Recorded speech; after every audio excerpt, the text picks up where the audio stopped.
नमस्कार, मानदेश प्राईममध्ये आपल्या सगळ्यांचं स्वागत आहे.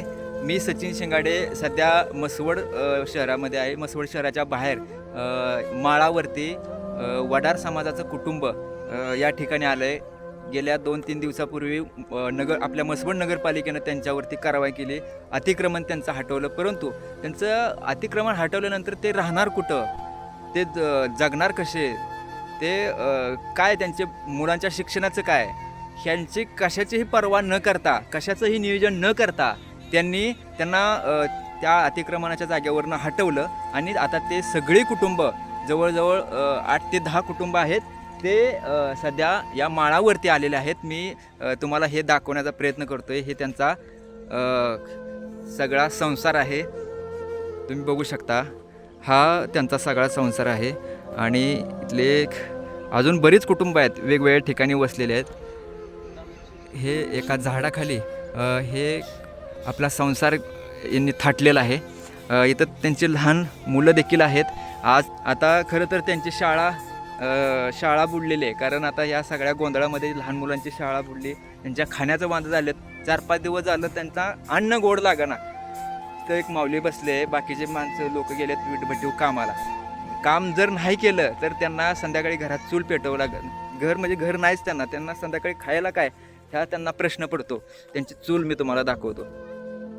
या अशा ठिकाणी 3 दगडाच्या चुलीवरती पूर्वीपासून पिढ्यानपिढ्या असे चालत आलेले ते 3 दगडाच्या चुलीवरती स्वयंपाक करतायत. आज तुम्हाला खरं सांगतो, पावसाळी अधिवेशन सुरू आहे आणि या पावसाळी अधिवेशनात नेते मंडळी, पुढारी म्हणतात की आम्ही 5 लाख घरं दिली, 6 लाख घरं दिली, परंतु या ठिकाणी येऊन बघा, तुम्ही घरं कुणाला दिली? ज्यांना घरं दिली, ज्यांना घरं आहेत त्यांना तुम्ही घरं दिली, परंतु जे खरंच बेघर आहेत त्यांच्याकडे कोण लक्ष देतंय का? आज म्हसवडमधला वडार समाज पिढ्यानपिढ्या, गेल्या 3 पिढ्या या म्हसवड शहरामध्ये राहत आहे. या वडार समाजानं मागणी केली की प्रमुख पक्षाचं आम्हाला तिकीट द्या, आमचा एक नगरसेवक नगरपालिकेमध्ये पाठवला पाहिजे. ही नुसती मागणी केली, त्यांचं तुम्ही कुणी ऐकून घेतलं नाही. प्रमुख पक्षाने तिकीट दिलं नाही. त्यांचा उमेदवार त्यांनी स्वतः उभा केला अपक्ष, तर त्या अपक्ष उमेदवाराला पाडायचं काम तुम्ही केलं राजकारण करून. नुसतं भारत माझा देश आहे, सारे भारतीय माझे बांधव आहेत, संविधानातल्या समानता फक्त त्या पुस्तकातच आहे का? ग्राउंडवरती तुम्ही कधी येणार? ग्राउंडवरती येऊन बघा. यांच्या डोळ्यातलं अश्रू कोण पुसणार? निवडणुकीच्या काळामध्ये या वडार गल्लीमध्ये नेत्यांची वर्दळ होती, हात जोडून येत होते, आम्हाला मतदान करा. तुम्ही त्या समाजानं तुम्हाला मतदान दिलं, निवडून दिलं. आज तुम्ही सोन्याचा घास खाताय तुमच्या घरामध्ये, परंतु हा समाज काय करतोय? तुम्ही याच्याकडे लक्ष कधी देणार? सगळे नगरसेवक, सगळे नगराध्यक्ष, सगळे अधिकारी, सगळे पुढारी, हे राजकारण आहे का तुमचं? हे समाजकारण आहे का? हा विकास आहे का? आज अनेक प्रश्न उपस्थित होत आहेत. कोण पाठपुरावा करणार? आज वडार समाज नाही, इथला ढोर, मांग, चांभार, सगळा खालचा कोष्टी समाज,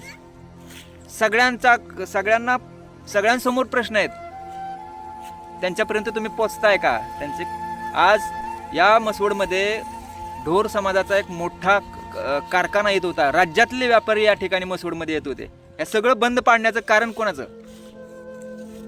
हे नगरपालिकेचं. ह्या नगरपालिकेने हे टिकवून ठेवलेलं नाही. कोष्टी समाजाचा हातमाग एक मोठा होता, सगळा महाराष्ट्रभर गाजलेला हातमाग होता. आज ते सगळं नष्ट होतंय. हा वडार समाज, यांच्यामुळे तुम्ही रस्त्यावरून चालताय. हा दगड फोडणारा समाज आहे. यांनी रस्ते बनवले. हे या समाजातले हिरोजी इंदलकर, छत्रपती शिवाजी महाराजांच्या काळामध्ये त्यांनी गड बांधण्याचं काम केलं. त्या गडाची पायरी चढताना ही पायरी घडवण्याचं काम या समाजानं केलं. खूप मोठा इतिहास आहे. मारुती वडार म्हणून एक पैलवान होते या समाजातले, खूप मोठा. त्यांच्या नावाने एक महामंडळ आहे. या महामंडळात मावशी तुम्हाला त्याचा लाभ भेटतो का? कर्ज वगैरे भेटतं का? नाही. तुम्हाला माहित आहे मारुती वडार पैलवान होते? इतिहास माहित आहे का? तुम्ही इतिहास या लोकांना समजू दिला नाही. डॉक्टर बाबासाहेब आंबेडकरांनी सांगितलंय, जो समाज आपला इतिहास विसरतो तो समाज कधीच इतिहास घडवत नाही. या समाजाला तुम्ही इतिहास समजू देत नाही. तुम्ही निवडणुकीला फक्त त्यांचा वापर करता, परंतु त्यांच्या डोळ्यातले अश्रू पुसण्यासाठी आज ते या माळावरती उन्हाळ माळावरती ते पडलेले आहेत. त्यांचा संसार उघड्यावरती पडलाय.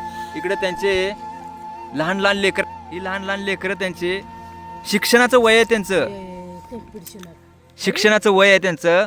कसं करणार शिक्षण? हा विकास आहे का? हे नगरपालिका चालवताय तुम्ही? हा आज सुद्धा म्हणजे गेल्या ब्रिटिशांनी, इंग्रजांनी त्यांच्यावर गुन्हेगारीचा ठपका ठेवला होता. डॉक्टर बाबासाहेब आंबेडकर जन्माला आले आणि त्यांनी हे सगळं मिटवलं, समानता आणली. ही समानता आहे का तुमची? आज ही त्याच नजरेनं तुम्ही बघता. त्यांना हिनवता, त्यांच्या कपड्यावरून हिनवता, त्यांच्या बोलण्यावरून हिनवता, त्यांच्या राहणीमानावरून हिनवता. अरे आपण माणसं आहोत, आपण भारतातले नागरिक आहे, हे सुद्धा देशातले नागरिक आहेत. ते काय पाकिस्तानवरनं, पाकिस्तानमधले सुद्धा लोक आहेत, ते काय बाहेरच्या देशातनं आले नाहीत, इथलीच आहेत ते.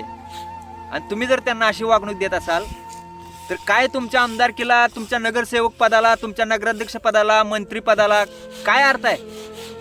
तुमच्या राज्यात चाललंय हे. ज्या तुम्ही मतदारसंघात तुम्ही म्हणता ना, आम्ही 5 लाख घरं दिली, 6 लाख घरं दिली, हे ह्यांना घरं कोण देणार? बोलणार कोण? ह्यांचा आवाज कोण होणार? आणि जे आवाज करतात, जे आवाज उपस्थित करतात, त्यांना तुम्ही दाबता, त्यांना फोन करता. तुला कशाला पाहिजे असलं? मला किती फोन आले, तुला कशाला पाहिजे असलं? ही खरंच खूप वाईट परिस्थिती आहे. याची कुणीतरी दखल घेतली पाहिजे. मी पत्रकार, मी माझं मनापासून काम करतो. यांचा आवाज या मंत्र्यांच्या कानात घुमूस तर मी आवाज करणार. हा आवाज कधी बंद होणार नाही. पण तुम्ही ते इथं लक्ष दिलं पाहिजे. आपल्या समाजातल्या लोकांनी सुद्धा याकडे लक्ष दिलं पाहिजे. गेल्या अनेक वर्षापासून हा समाज संघर्ष करतोय. आज अनेक समाज कुठेतरी चांगल्या मार्गाला लागायला लागलेत. धनगर समाज वाड्या वस्तीवरती, डोंगरदऱ्यावरती फिरत होता, मेंढर राखत होता. आता तो शिक्षणाच्या प्रवाहात आलाय. आता कोणतरी एक राजकीय क्षेत्रात प्रवाहात आलाय. कोणतरी आता अधिकारी होतंय, कोणतरी पोलीस होतंय, कोण राजकीय क्षेत्रात आमदार होतंय, खासदार होतंय. परंतु वडार समाजाचं काय? हा समाज छोटा आहे म्हणून त्यांना तुम्ही मागच ठेवणार का? हा सुद्धा आपला बांधव आहे. 18 पगड जातीचा हे राज्य आहे. ही महाराष्ट्र संतांची भूमी आहे. विविध परंपरेने नटलेली भूमी आहे. आणि या परंपरेच्या, या महाराष्ट्राच्या भूमीमध्ये तुम्ही जर असा न्याय देत असाल तर काय तुम्ही राजकारण करताय? कशी आम्ही पत्रकारिता करायची? हे असलं. आज 1947ला देश स्वातंत्र्य झाला, पण खरंच देश स्वातंत्र्य झालाय का? या मानसिक गुलामातून स्वातंत्र्य झालाय का? काही जण म्हणतात की इंग्रज बरे होते, कारण इंग्रज लोकांना खाऊ पिऊ तर घालायचे, उपाशी ठेवत नव्हते. परंतु आताच्या काळात जे सरकार राज्य करतंय, ह्या लोकांना खायला तर द्या, राहायला घर द्या, मूलभूत गरजा द्या त्यांना. अन्न वस्त्र निवारा या मूलभूत गरजा आहेत. आज तुम्ही अतिक्रमण काढताना विचार केला का ही माणसं कुठे जाणार? खूप वाईट परिस्थिती आहे. आजी तुम्हाला काय सांगायचं, कशी परिस्थिती आहे तुमची सध्या? हा, उन्हात थांबलोया. उन्हात सगळी भांडी, प्यायला पाणी उन्हात आहे. पाणी सुद्धा प्यायला नाही, ती सगळी भांडी मोकळी आहे ती. आणि आंघोळीला पाणी सुद्धा नाही. अजून खाया पियाचं वाऱ्यानं स्वयंपाक सुद्धा होत नाही. इतकं परिस्थिती बेकार आहे. आणि तशात राहिलोय. आता पावसाळा सुरू आहे. पावसाळ्यात लेकरं, लहान लहान लेकरं आहे ती, आणि तसंच घेऊन झोपतो या. सगळं वाऱ्यावरच आहे सगळं. आता बाकीचे लोक कुठे गेले? बाकीची वर गेले, ते दुसरीकडे आहे ती माळाला राहायला. किती जण एकूण तुम्ही सगळे? आहे ते 4-5 जोड्या आहे. ते घर आहे ती ते गेलेली. हा, त्यातनं काढून सगळ्यासनी काढलं तर कुठल्या कुठं गेले ते राहायला. मोकळ्यावरच आहे ती. तुम्ही काम काय करता? आम्ही विटभट्टीला जाते ती. या इकडे इकडे. आता विटभट्टीला जाते ते. विटभट्टीत आलं म्हणजे सीझन भर पावसाळा काढते ते, अजून जाते ते उन्हाळ्यात विटभट्टीला. कसं तुमचं वर्षातलं कसं काय नियोजन असतं? किती दिवस कुठे राहता तुम्ही? 6 महिने इथं राहतोय, 6 महिने भट्टीला जातो. विटभट्टीला. विटभट्टीला. त्याशिवाय आमचं पोट चालत नाही. बरं आता मुलांच्या शिक्षणाचं काय करता तुम्ही? मुलं शिक्षण आता काय पोटाला काय नाही म्हणून जाते ती पोरं पण मुलं पण लहान मुलं मुलं पण जाते ती कामाला कामाला जाते ती खायला का आम्हाला केल्याशिवाय खायला नाही. कसा या बालमनावर काय परिणाम होतोय पोरांच्या? कसा विकास? शिक्षण होत नाही. शिक्षण होत नाही. गावात होत ते पोरं जात होती शाळेला. आता शाळा नाही आणि काय नाही. शाळेला जावं लागतं इथनं 5 किलोमीटर. शाळेला पोरासनी जावं लागतंय 5 किलोमीटर. कसं जाणार एवढी बारकी पोरं? एवढ्या वाहनात आम्ही अजून कशाच काय नाही. पोरांचं ही वाटोळा होत आहे आमच्या पोरांचं. दिदे इकडे आता 2-3 दिवस झालं इकडे खाली बस. जे इकडे पोरासनी नीट आण नाही. कितवीला आहे तू? जेवण केलं का तू? काय खाल्लं? डाळीचं कालवण. अजून भात बर 6वीला आहे का? मग आज शाळेत गेलं नाही? गाडी नाही.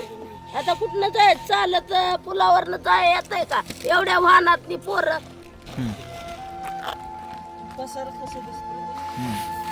तुम्ही काय करता? तुम्हाला घर द्यायला पाहिजे होते सरकारने. सरकार घर मागत नाही, मत मागतोय पहिले. मत द्यायची होय. तुम्हाला कोण मत मागायला तर सांगा आता या निवडणुकीला. त्या निवडणुकीला मस्ती येते ती, सगळीच येते ती. कुमार गोरे सगळे येते ते. कुणाला म्हणजे आम्ही एकालाच देतो, सगळ्याला देत बसत नाही. आता ही झाड आहे ती म्हणून बरं. बारक्या पोरांनी अहो भीती आहे इथं झाडाखाली. झाडावरती वीज पडते पावसाचे दिवस आहेत. झाडावरती नाही तर माणसं राहून दे नाहीत. माणसं राहून दे नाही ते पसारा ठेवून दे नाही ते. होता सगळा हा? इथं तुझी पसारा आहे का नाही हं. इथं होता. इथनं उचलायला होऊन तिकडं का बरं? मालकानी का तो म्हणलं माझा जागा आहे. माझा जागा आहे त्या रस्त्यावरून जायचं नाही, तुम्हाला जाऊ देत नाही ते? पाण्याला जायचं जाऊन नाही. देत नाही ती. जायचं कुठं? पाण्याला जाऊ देत नाही ते? पाणी नाही इथं प्यायला. तांब्यावर पाणी नाही प्यायला. आता ही सगळी भांडी चेक करा, आम्हाला पाणी आहे का बघा. अंधारात लाईट नाही काय नाही आणि चुकाट्याचं भ्या आणि सगळं झाडवणच आहे असं इथं. करायचं असतं? काटण फिट त्यात राहिलोय आम्ही. तुम्हाला युजीना. मोठी लोक दिसत नाहीत, गरीब लोक दिसतात होय. बरोबर. हा मोठी काय पैसे मोजत असतील तुम्हाला. बरोबर. आणि आमचे आणि गोरगरिबांचं कोण दाद घेतय? पोरं असली बारकी गोरगरिबाचं कोण दाद घ्यायला लागलंय? आता 4 दिवस झालं आता इथं जाग्यावर आहे तर कोण फिरक नाही सुद्धा. पाणी पेते ती का नाही ती, जेवते ती का नाही ती बघत नाही ती. आणि तर तुम्ही नगरसेवक निवडून दिलं तुम्ही काय आली का नाही तुमचं डोळं पुसायला? ना डोळं पुसायला नाही, फिरकून बघाय आली नाही ती. त्यांनीच काढायला लावले. त्यांनीच काढायला लावलं. म्हणजे आणि- गरीब गावतोय आणि टँकर सुद्धा पाण्याचा सोडला नाही. पाणी आहे का नाही म्हणून तिनं बघायला सुद्धा आली नाही. वाईट परिस्थिती आहे. वाईट वाईट वाईट. बघा ही भांडी सगळी मोकळी झाली. सगळं भांडी सगळी मोकळी झाली. बघा ती भांडी मोकळीच आहे. ती प्याला ही सगळी मोकळीच आहे. आंघोळीला पाणी नाही. आवाज माणदेशाचा, माणदेशातील प्रत्येकाचा. माणदेश प्राईम सबस्क्राईब करा आणि अपडेट रहा. नवीन व्हिडिओच्या नोटिफिकेशनसाठी बेल आयकॉनचं बटन दाबा. धन्यवाद.